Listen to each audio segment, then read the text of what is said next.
There was an ancient civilization that built great cities, standardized weights and measurements, mastered drainage systems, maintained long-distance trade networks, and left behind thousands of inscriptions. And yet, even today, no one can say with certainty what these people wrote. This is the story of the Indus Valley civilization, also known as the Harappan civilization, one of the most remarkable urban societies of the ancient world. But before we enter the streets of Harappa and Mohenjo-daro, we need to clarify something important. When we talk about 7000 BC, we have not yet reached the great Harappan cities that would become famous thousands of years later. This date takes us back to the Neolithic roots of the region, especially communities such as Mehrgar, where human groups began developing agriculture, animal herding, craftsmanship, and increasingly settled ways of life. The exact chronology of these earliest phases is still debated by archaeologists, but they help us understand how, over thousands of years, the region developed the conditions that eventually allowed one of humanity's earliest great urban civilizations to emerge. So, in this video, we are going to travel from those distant beginnings all the way to the height of the Harappan civilization. We will discover how people lived, what they ate, how they worked, how they managed water, how they traded with distant lands, what they wore, what they may have believed, and why their cities were so different from many other societies of the ancient world. And there is one detail that makes this story even more fascinating. Unlike Egypt, with its monumental pharaohs, or Mesopotamia, with kings celebrated in written inscriptions, the Indus Valley has not left us enormous, clearly identified palaces, royal tombs filled with treasure, or colossal statues of rulers. That raises an intriguing question. Who was actually in charge of these cities? If you enjoyed discovering how people truly lived in the past, subscribe to the channel. Here, history is not just a sequence of dates. We reconstruct streets, homes, food, occupations, beliefs, and the decisions that shaped the lives of people who existed thousands of years ago. Our journey begins long before the construction of the great urban walls. In ancient farming communities of the northwestern part of the South Asian subcontinent, families gradually came to depend more heavily on farming and animal husbandry. Grains, such as wheat and barley, became part of the local economy. Goats, sheep, and cattle provided meat, milk, hides, labor, and greater food security. This change did not happen overnight. It was a slow process built on knowledge accumulated over many generations. These communities also developed increasingly sophisticated craft skills: pottery, decorative beads, stone tools, bone objects, and, in later phases, metalworking, reveal a society undergoing profound change. A craftsperson no longer had to produce only what his or her own family needed. Gradually, some people could specialize, exchange goods, and participate in broader economic networks. Thousands of years later, around the 3rd millennium BC, this long process of development reached an extraordinary scale. Large urban centers associated with the Harappan tradition emerged. Harappa, Mohenjo-daro, Dholavira, and other cities began organizing thousands of inhabitants within carefully planned spaces. If you walked through one of these cities, the first thing that might surprise you would be the sense of order. Many streets followed regular layouts. Buildings were constructed using bricks with standardized proportions. Neighborhoods were arranged systematically. Drainage systems ran through residential areas. In some cities, there were wells, reservoirs, and structures designed to store or control water. This may sound ordinary to us because we live surrounded by pipes, sewers, and water supply systems. But more than 4,000 years ago, managing water in a city was an enormous technological achievement. In Mohenjo-Daro, many homes had bathing areas and channels that carried used water into drainage systems. In Dolavira, the engineering of reservoirs and water collection systems reveals a society deeply concerned with water availability in an environment where each season could affect the survival of the community. Now, think about what that meant for everyday life. A clean city did not depend only on major construction projects. It also depended on collective behavior. Drains had to keep working. Waste had to be removed. Structures had to be maintained. This suggests some level of administration, shared rules, and coordinated labor. The houses tell an interesting story as well. Many were built around interior courtyards. These spaces could provide light and airflow while also serving as places for cooking, household work, and family interaction. Some homes had several rooms. Others were much simpler. Differences in size and construction quality suggest that not everyone had the same economic status. But there is something unusual here. Even though social differences clearly existed, we do not see the same kind of royal display found in several other civilizations of the same period. That does not mean Harappan society was equal. Some people certainly possessed greater wealth, access to valuable objects, or greater influence. What remains uncertain is exactly how political power worked. Perhaps councils of important families existed. Perhaps merchants, priests, or administrators shared authority. Perhaps different cities had their own governments while remaining connected through common customs and cultural standards. Without long texts that we can actually read, these possibilities remain open. And this brings us to one of archaeology's greatest mysteries. The Harappan people used a system of signs that appears on seals, small objects, pottery, and other surfaces. The inscriptions are usually very short. Many researchers believe these signs represent some form of writing, but the system has never been deciphered in a way that has gained broad academic acceptance. That written silence changes everything. We know about Mesopotamian kings because their scribes recorded wars, taxes, and offerings.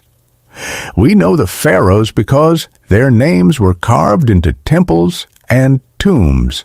In the Indus Valley, archaeologists have to listen to objects, walls, bones, seeds, tools, and the remains of food.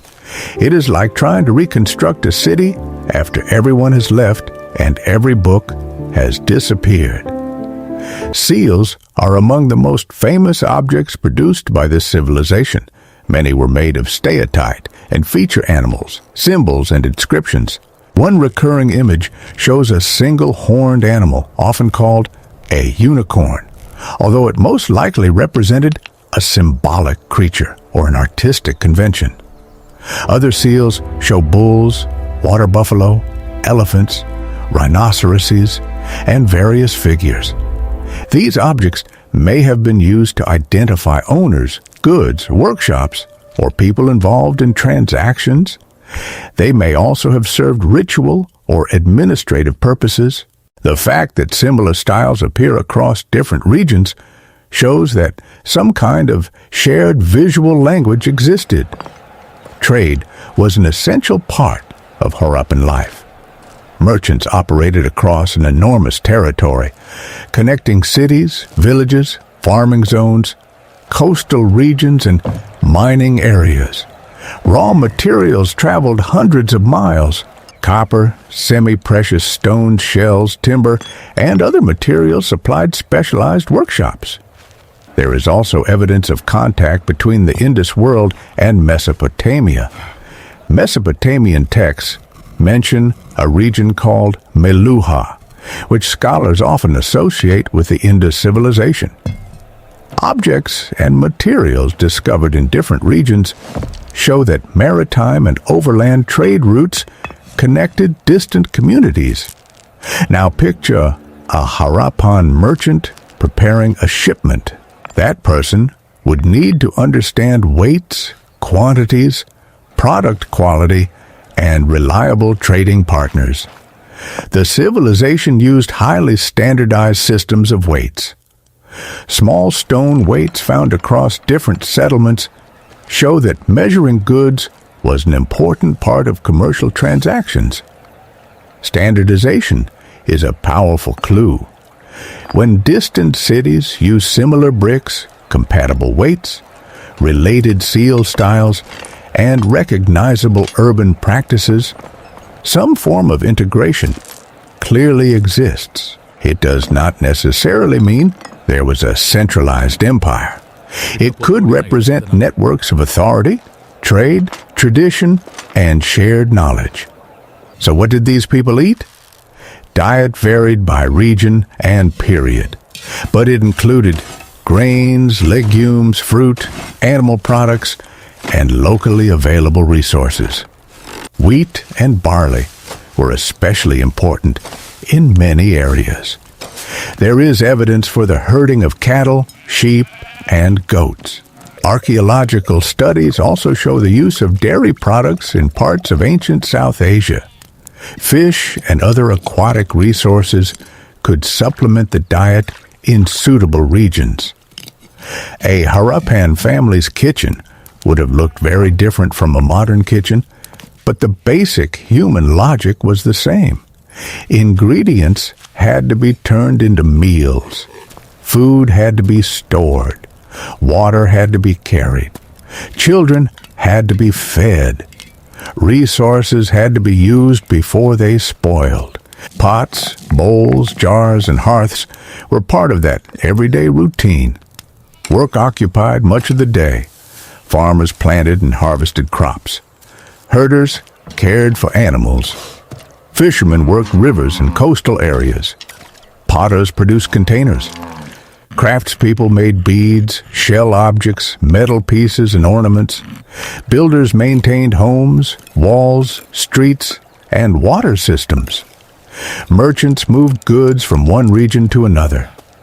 One of the most impressive crafts was bead production. Stones such as carnelian could be shaped, drilled, and polished with extraordinary precision. This required experience, proper tools, patience, and technical control. Some of these pieces probably circulated as prestigious or valuable objects. Clothing rarely survives directly in the archaeological record because textiles decay. Even so, human representations, tools connected with textile production, and other material evidence indicate the use of fabrics and personal ornaments. Cotton played an important role in the region. People also wore necklaces, bracelets, beads, and other ornaments made from a variety of materials. And what about religion? This is one area where we need to be especially careful. Archaeologists have found terracotta figures, seals showing human or animal scenes, and structures that may have served ceremonial purposes. For many years, some researchers tried to connect certain Harappan symbols directly with later religious traditions of South Asia. Today, interpretations like these are generally approached with greater caution.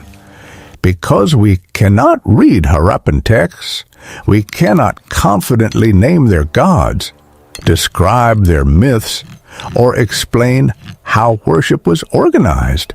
We can only say that symbols, animals, burial practices, and special spaces point toward a world of beliefs that we still understand only partially. One of the best-known structures at Mohenjo-Daro is the so-called Great Bath. It is a large structure built with careful attention to waterproofing and access to water. Many scholars have suggested that it had some kind of communal or ritual purpose, but its exact function remains uncertain. Perhaps bathing there carried social or religious meaning. Perhaps it was used only on certain occasions. Archaeology can reveal the structure. Reconstructing what people thought about it is much harder. Death also reveals diversity. Known Harappan burial practices vary according to region and period. Some burials contain objects placed with the body, but we do not see monumental royal tombs comparable to those of Egypt. At Dola Vira, the cemetery complex includes several kinds of monuments and even structures without human remains, interpreted as cenotaphs. All of this reinforces one remarkable characteristic. The Indus civilization was sophisticated, but much of its visible sophistication does not appear to have been concentrated only in monuments built to glorify rulers. A great deal of visible investment went into the city itself. Streets, drainage, water management, standardized construction, workshops, and infrastructure. Perhaps that is one reason it can appear surprisingly modern to us. But a city cannot survive on engineering alone. It depends on the countryside. Around the urban centers were farmers and livestock keepers producing food. The relationship between city and countryside was fundamental. A large urban population needs a steady supply of grain, animals, timber, fibers, and other raw materials. In return, urban workshops could provide tools, pottery, ornaments, and specialized goods. Rivers and seasonal changes also shape life in profound ways. The Indus system and the landscapes of northwestern South Asia were never static environments. Rivers change course, rainfall varies, droughts happen, floods reshape the land. Communities had to adapt their farming strategies and settlements to these changing conditions. For centuries, the Harappan civilization managed to thrive within this environmental complexity, but after approximately 1900 BC, many of the great cities began to lose population and importance. This was not a sudden disappearance. That point is essential.